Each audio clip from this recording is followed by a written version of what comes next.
Pilit bumangon ni Hazel kahit na parang hindi niya kaya. Nabasa kasi siya ng ulan kahapong papauwi siya. Naligo siya para mawala ang init ng kanyang katawan. Pagbaba niya ay nakita niya si Johan na naghihintay sa kanya sa sala. Sabay na tayo, total maaga din naman akong papasok ngayon, sabi nito sa kanya sa nangunot ang noo. Uminom ka na ba ng gamot mo? Kaswal na tanong nito. Tumangon lang siya. Akmang lalabas na siya ng bahay nang hawakan itong braso niya. Kunot noong napatingin siya dito. Mag-breakfast ka muna. Kaya ka nagkakasakit kasi hindi ka kumakain ng almusal. Sita nito sa kanya. Malilate na ako. Protesta niya. Besides, may coffee naman sa office kaya gusto ko mag-breakfast. Gate nito. Sabayan mo ako. Napahinga siya ng malalim. Hindi siya nagluluto ng almusal dahil hindi naman kumakain ng breakfast si Johan at siya naman ay pwedeng kapilang sa umaga. Ewan ba niya kung anong naisipan ng boss niya at gusto nitong kumain ng almusal ngayon. Akmang bubuksan niyang pantry, ngunit giniya lang siya nito paupo. Let me do our breakfast. Sabi nitong kumuha ng tinapay sa pantry at pinalamanan yun ng peanut butter sa kanilagay sa oven toaster. Gumawa rin ito ng sunny side up eggs at orange juice from fresh orange. Utos nito sa kanya. Napilitan siyang kainin yun. Halos hindi niya maubos ang tinapay at itlog. Kapag ganitong masama ang pakaramdam niya, ay talagang wala siyang ganang kumain. Ngunit ayaw niyang pahalata kaya pinilit niyang ubusin yon. Okay na ako, sabi niyang nag-aalala pa dahil talagang malilate na siya. Hanggang makasakay siya sa kotse nito'y tahimik na tahimik siya. Hindi siya pwedeng magkasakit dahil hindi siya pwedeng umabsent sa trabaho. Mahirap nang masasante pa siya lalo pa at kailangan niya ng maayos na trabaho. Pero talagang nahihilo siya. Hindi lang siya nagpapahalata. Pagbaba niya ng sasakyan ay dumiretso muna siya sa toilet para maghilamos at pawiin ang init ng katawang nararamdaman. Nang maayos ang sarili ay saka lang siya nagtungo sa opisina nito. Nasa loob ito ng private office nito nang dumating siya. Pinagtimpla kaagad niya ito ng kape. Tahimik na nilapag lamang niya yung sa mesa at mabilis na lumabas na ng silid nito. After an hour, ng pagiging abala nito sa computer ay nagmamadali itong umalis. Samantha, hinawakan niya ang isang kamay nito. Nagmulat ito ng mga mata, parang lulundag ang puso niya sa sobrang saya. Samantha, hinalikan niya ito sa noo sa kahinagod ang buhok nito. I can't wait to see you do the things you used to do, pabulong na sabi niya dito. I miss you so much, Samantha. Johan? Narinig niya sabi ng dalaga, gulat na gulat siya nang marinig itong magsalita. Nag-uumapaw ang kaligayahang niyakap niya ito habang tumatawa. That's my girl. Masayang-masayang sabi ni Johan. Nakita niya pumapatak ang mga luha nito habang nakatingin sa kanya. Magpakalakas ka, Samantha. I need you by my side. Matiim na sabi niya sa dalaga. Hinalikan niya itong muli sa noo sa katiningnan ito ng matiim. Maayos ko rin na lahat ng mga problema ko and I promise magiging normal na muli ang buhay natin. Kung gusto mo magstay tayo sa Switzerland, kagaya na nauna nating plano. I'm tired. Tila hirap na pagsasalitang sabi nito sa kapinikit ng mga mata. I'm sorry, na-excite ako masyado. Sige, magpahinga ka na. Sabi niya, hinalikan ito sa noo. Napahinga siya ng malalim habang tinititigan ito. Napakalaki ng inihulog ng katawan nito at bagamat may improvement na sa kalagayan nito hindi pa rin makapagbigay ng buong detalye ang doktor kung kailan ito tuluyang magiging maayos. Napakaraming naging komplikasyon ng pagkasira ng mga internal organs nito dahil sa tama ng bala. Imposible na nga raw itong makalakad pa, sabi ng mga dalubhasang tumitingin dito. Mabuhay man ito, hindi na mababalik pang normal nitong kondisyon. Kinausap niya ng masinsinan ng mga doktor na tumitingin dito. Minura niyang mga ito, nang taningan ng mga ito si Samantha. Pinakamatagal na raw ang 1 taon. Who the heck are you para sabihin hanggang 1 taon na lang ang buhay ni Samantha? Do your work? I did not pay your billions just to give me that bullshit reasoning. Hindi matanggap na sabi ni Johan sa mga ito. Narinig pa niyang sagot ng isang doktor sa kanya na hindi nila kayang gumawa ng milagro. Kinuha niyang kanyang baril at tinutok dito. Just do your job, okay? Sigaw niya habang nangangatal ang buong katawan sa galit.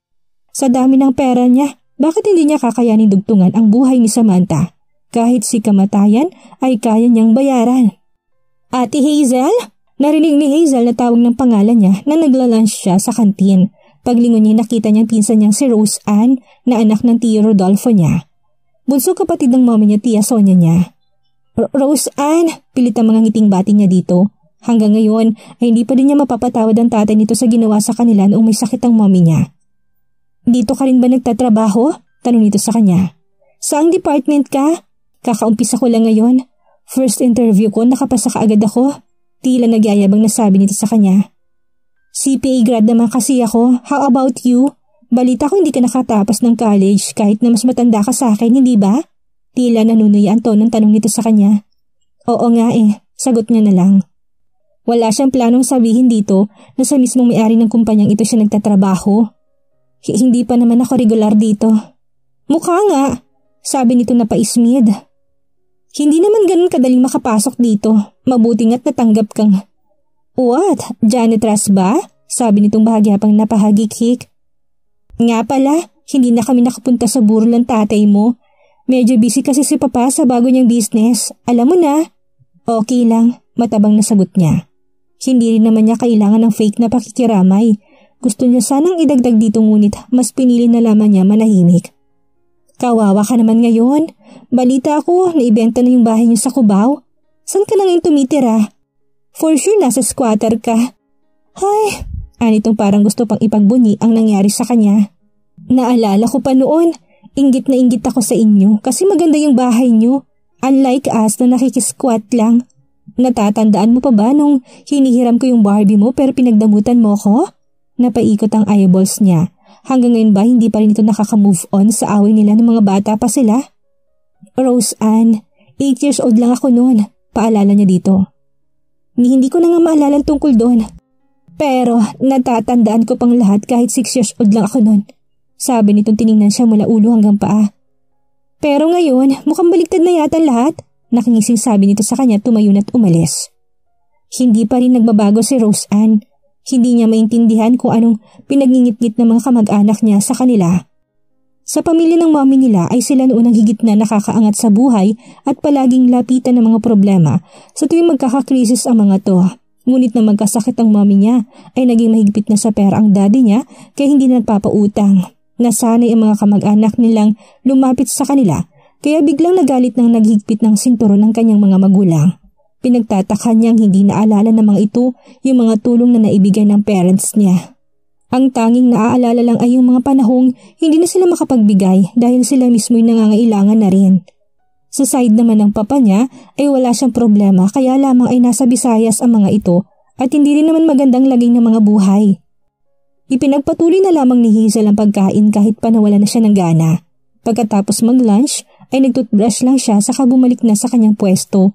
Nandoon na sa loob ng private room nito si Johan nang pumasok siya. Tumunog ang phone sa ibabaw ng mesa niya. Please come into my office. Utos nito sa kanya. Tumayo siya at pumasok sa loob ng opisina nito. Napahalokip-kip siya nang maramdaman ang malamig na air conditioning nito. Para tuloy nag-snow ang buong paligid niya. Muli na naman siyang nahilo pero hindi siya nagpahalata. Bukas haharap tayo kay Lily. Dinig niyang sabi nito. Napamulagat siya. Wala naman sa usapang kasama siya nito pagharap sa babaeng yun. Kailangan bang kasama ko? Akala ko ba gusto mong makaganti sa kanya? Napalunok si Hazel. Iniisip ko lang naman yon pero hindi naman ako ganun kasama, sabi niya rito. Iniisip pa lang niyang mararamdaman ni Lily kapag nalaman nitong siya ang babaeng ipinalit nito dito ay parang madudurog ng puso niya. Galit siya sa mga magulang nito pero babae rin siya at alam niya kung gaano kasakit para kay Lily ang maagawan ng minamahal. Don't tell me you're scared of her, tanong nito sa kanya. Have you not read The Art of War? Appear weak when you are strong and strong when you are weak. Right now, kailangan mo magmukhang matapang, Hazel, or else lalamunin ka na makalaban mo. Gate nito sa kanya. Nagbuga siya ng hangin sa kanapaisip. Tama naman si Johan. Kailangan niya magmukhang matapang or else sasamantalihin na mag-inang kahinaan niya at kailangan niyang lumaban alang-alang sa hustisyang hinahanap niya. Magtulungan tayo, Hazel. Nanuot ang mga titig nito sa kanya. Alam niyang porsigido ito sa gustong mangyari at kailangan niya ang apoy sa mga mata nito upang hindi siya manghina sa masalimuot na laban niya. Alam niyang hindi basta-bastang kapit ng madrasta niya kung kaya't hindi pwedeng lalambot-lambot siya. Okay, sabi niyang tiningnan ito ng matiim. Pero kung gusto mong makaharap ko siya, gusto ko maging presentable, sabi niya sa lalaki. Yung tipong kabog na kabog ko siya at hindi na niya kailangang magtanong pa kung bakit akong pinili niya. Napangisi si Johan nang maintindihan ang ibig niya sabihin. That's my girl. Sabi nitong tumayo tinawakan ng kamay niya. Kunot noong napatingin siya dito. You want to look good, right? Sasamahan kita sa parlor. Bibilan din kita ng magarang damit para bukas pagharap mo sa kanya. Ibang Hazel ang makikita nila. Come on. Sabi nitong tila wala nang gusto pang sayangin ng mga oras. Hindi na siya nagpatumpik-tumpik pa. Sa may lobby ay nakasalubong pa niya ang pinsan niyang si Rose Ann na biglang kumunot ang noon nang makita siyang naglalakad kasama ni Johan. Ngunit walang imik na sinundan lamang sila nito ng tingin.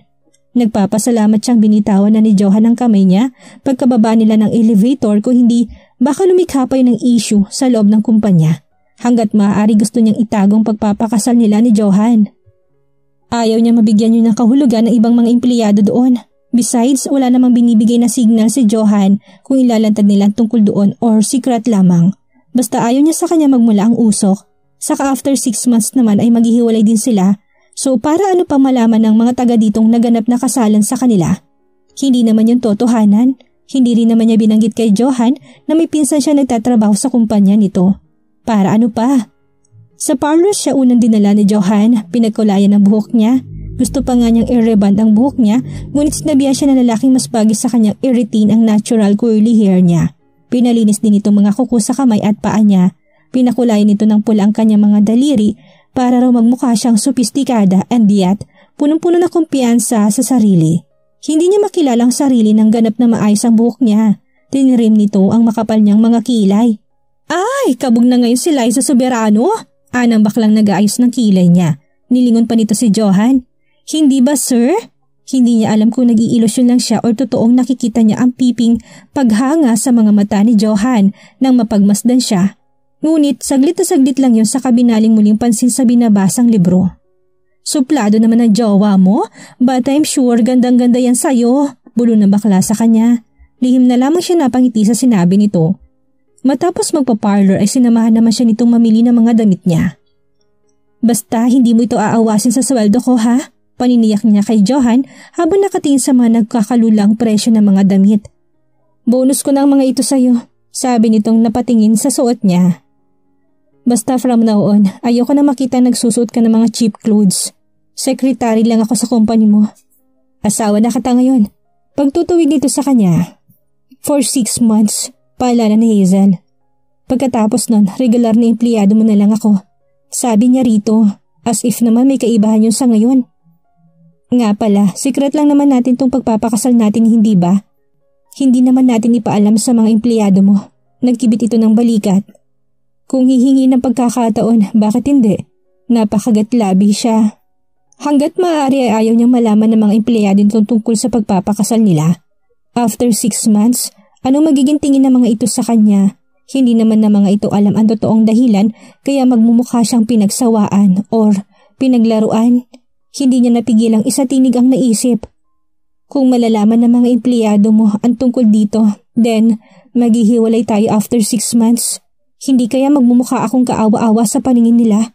Iisipin nilang pinaglaruan mo lang ako or pinagsawaan. You are overthinking, Hazel. Sabi nito sa kanya. Ang isipin mo ay tungkol sa problema mo. O kaya't hindi ang sasabihin ng mga katrabaho mo. Para siyang napahiya sa sinabi nito ngunit may katuwiran naman ito. Bakit nga ba niya uunahing isipin ang sasabihin ng ibang tao? Ang kailangan niyang pag-ukulan ng pansin ay ang mga hakbang na kailangan niyang gawin para magapi ang wicked stepmother niya. At nag-uumpisa na tayo ngayon kaya makinig ka lang sa bawat sasabihin ko. And please, huwag matigas ang ulo, okay? Sabi ni Johan sa kanya. Hindi rin pwedeng padalos-dalos ka. And don't be very emotional sa harap ng kalaban. Isipin mong trabaho ang lahat ng ginagawa nating ito. Tumangon na lamang siya dahil alam niyang tama naman ang sinasabi nito sa kanya. Pero paano nga ba siya hindi magiging emosyonal? E-involve ang tatay niya sa pinaglalaban niyang ito. So kailangan ko maging poker face sa harap nila, ganon? Yes, and the more na hindi mo pinapakitang tinatalaban ka sa ginagawa nila, the more silang manggigigil sa'yo. In short, masasagad sila at hindi na makakapag-isip ng tama. Yun ang magiging alas mo. Parang sanay na sanay ka sa ganito, sabi niya dito. Hindi ito umimik sa halip ay binaling ang atensyon sa pagmamaneho. Umayos siya ng upo. Kinakabahan si Hazel para sa paghaharap nila bukas ni Lily. Ngayon pa lang ay naisip na niya kung paano tatanggapin ng babaeng yun ang katotohanang naunahan niya ito kay Johan. Naaawa siya and yet naiinis siya dito. Kulang pang sakit na mararamdaman nito sa sakit na nararamdaman niya ngayon sa ginawa ng mga ito sa papa niya. Kaya hindi siya dapat na mag-guilty. Mas lalong hindi siya dapat maawa dito. Anong kalokohan to, Johan? Nakita ni Hazel ang pagkuyom ng mga palad ni Lily habang pinaglilipat-lipat ang tingin sa kanilang dalawa ni Johan. How could you do this to me? Bakit? Parang hindi nito mabigkas ang sasabihin. This is just a prank, right? I'm sorry, Lily, but me and Hazel are already married. Sabi ni Johan dito. Inilapag pa nito sa mesa ang kopya ng marriage certificate nila. No! Hindi niyo pwedeng gawin sa akin to! Sigaw ni Lily. Napatingin sa kanilang ilang tao sa loob ng hotel. Namumulang mukha niya, lalo nang tinawag siyang ahas ni Lily. Paano nangyari to? Love at first sight ang nararamdaman namin sa isa't isa. Halos paanos lamang nasabi niya dito. Kagabi pa niya kinabisadong linyang yon na tinuro sa kanya ni Johan. Kaya lingid sa'yo'y palihim na kaming nagtatagpo. Sabihin ko na nga sana sa'yo pero gusto ni Johan na sinadya niyang humawak sa isang kamay ni Johan. Nasabay kaming kumausap sa'yo pagkatapos ng kasal namin. Paano mong nagawa sa akin to? Tanong ni Lily sa kanya. Alam mo namang ikakasal na kami, hindi ba? Sumbat nito, umiwas si Hazel ng tingin. Pinisil ni Johan ang kamay niyang hawak nito. Kay Hazel ko lang naramdaman ng ganito. Never ko namang naramdaman sa'yo ang nararamdaman ko para kay Hazel. Actually, pinilit lang ako ng tatay mo makipagrelasyon sa'yo. Sabi pa ni Johan dito as if kulang pang sakit na nararamdaman nito sa ngayon. Hindi siya umimik. Hindi siya dapat na makaramdam kahit nakatiting na awa para kay Lily. Kung tutuusin ay mas masahol pang mga pananakit na ginawa nito sa kanya, kaya deserve lang naman itong ginagawa nilang ito. Pero ewan ba niya kung bakit parang hindi niya makayanang makita itong naghihirap ng kalooban. Umiwas siya ng tingin kaya nagulat na lamang siya nang bigla na lamang nitong hilahin ang buhok niya. Ano karapatan mong ahasin ng boyfriend ko? Ikakasal na kami! Sabi nitong nilampaso siya sa sahig. Stop it! Sigaw ni Hazel dito sa kamabilis siya nitong nilapitan at tinulungan tumayo. Akmang sasaktan siya muli ni Lily, ngunit mabilis itong naitulak palayo ni Johan. Pagbabayaran yung dalawang lahat ng ito! Galit na sigaw ni Lily. Sisiguraduhin kong pagsisisihan yung ginago niyong akong dalawa. Banta nito. Namumulang mukha ni Hazel dahil sa palagay niya ay pinagtitinginan na sila ng mga tao. Kung bakit naman kasi dito pa sa hotel na isipang makipagkita ni Johan kay Lily. Okay ka lang? Tanong ni Johan sa kanya. Ano sa palagay mo? Inis na tanong ni Hazel dito. Bakit naman kasi sa ganitong paraan mo pa siya binigla? And of all places, dito pa sa napakaraming tao, sita niya dito. Kahit naman sinong babae magwawala kapag ginulat na inakala niyang mapapangasawa niya, yun pala'y may inasawa ng iba? Sana lang hindi ako makarma sa ginagawa nating ito sa kanya. Hindi ka ba masaya nakapuntos ka na sa kanya? Tanong nito. Hindi ganitong laban ang gusto ko. Hustisya ang kailangan ko. Gate ni Hazel dito sa kanapatingin sa wristwatch. Iyamang tapos ng palabas natin to. Pwede na ba tayong bumalik sa opisina? Marami pa akong kailangan tapusin trabaho. Ano bang inaalala mo? Ikasama mo naman ako. Tanong nito sa kanya na waring masayang-masaya ng araw na yon. Ganun ba kalaki ang galit nito kay Lily? Hanggang ngayon ay hindi pa rin malinaw sa kanya kung ano ba talaga ang kasunduan sa pagitan ng ama ni Lily at ni Johan. Ang alam lang niya, involved na siya ngayon sa gulong ito sa ayaw at sa gusto niya. Sa bagay, may malaking atraso rin naman sa kanya ang mga ito. Kung tutuusin ay dapat din siyang magdiwang sa pagkabigong ito ng kanyang kinakapatid. Nagangat ng isang kilay ang pinsan niyang si Rose Ann nang magkasabay sila sa may elevator.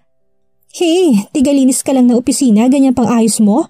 Sita nito sa kanya sa kakumulutang noo. Saka sino ba yung gwapong lalaking kasama mo kahapong makasalubong kita? Kay bago-bago mo dito kumakarengkeng ka na kagad. May sasabihin ka pa ba? Busy ako eh. Aniyang pinindot na ang elevator patungo sa opisina ni Johan. Nang bumukas iyon ay nagmamadali na siyang sumakay. Nakita niyang question mark sa mukha ni Rose Ann na makita nitong sa special na elevator siya sumakay. Hindi basta-bastang may access sa elevator na yon, not unless direct kang nagtatrabaho sa CEO ng kumpanya. Nakita niyang pamingilog ng mga mata nito nang mapagtanto iyon. Teka, Hazel! Ngunit bago pa ito makapagsalita ay sumara na ang elevator. Nakahinga siya ng maluwag nang mawala sa paningin niya ang maldita niyang pinsan. Ang dami na nga niyang iniisip ay dinadagdagan pa ng babaeng yun. Ngunit tsak niya maghaharap na naman sila nito dahil iisa lang namang kumpanya ang pinagtatrabahuhan nilang dalawa. Pagkaupo niya sa kanyang pwesto ay saktong dumating na rin si Johan as if hindi sila dito magkasama kaninang hinarap nila si Lily. Naalala pa niyang isang gwapong lalaki na nakasabay nila sa lobby ng hotel. Panay ang tingin nito sa kanya. Nagulat na lamang si Hazel nang bigla itong sitahin ni Johan at kwelyuhan. Bakit asama ng tingin mo sa kanya? Hindi mo ba alam na asawa ko siya ha? Sabi pa nito may pagka-war freak. Kung hindi pa niya ito inawat ay baka tuluyan itong binigwasan ang lalaki sa hindi niya maintindihang kadahilanan. Hindi naman seryosong pagiging mag-asawa nila and yet umaakto ito na parang napaka-possessive nito. Paano pa kaya sa magiging tunay nitong asawa? Nang sitahin niya si Johan tungkol sa bagay na yon ay ngingisi-ngisi itong sinabi sa kanyang practice lang daw nito yon. Well, hindi nakakatuwang practice mong yan. Saka mo nagalingan ng acting mo sa harap ni Lily, sabi pa niya dito. But in fairness kay Johan ay parang totoong-totoo ang mga sinabi nito kanina kay Lily. Mukhang sanay na sanay itong magpaikot ng mga babae. Muntikan na nga siyang maniwala sa acting nito, as if talagang na love at first sight nga ito sa kanya. Napaismid siya, kung kanina parang inlababo nga ito ng todo sa kanya sa harapan ni Lily. Ngayon ay balik supla dito na naman ang pakikitungo nito, ang dami pang inuutos.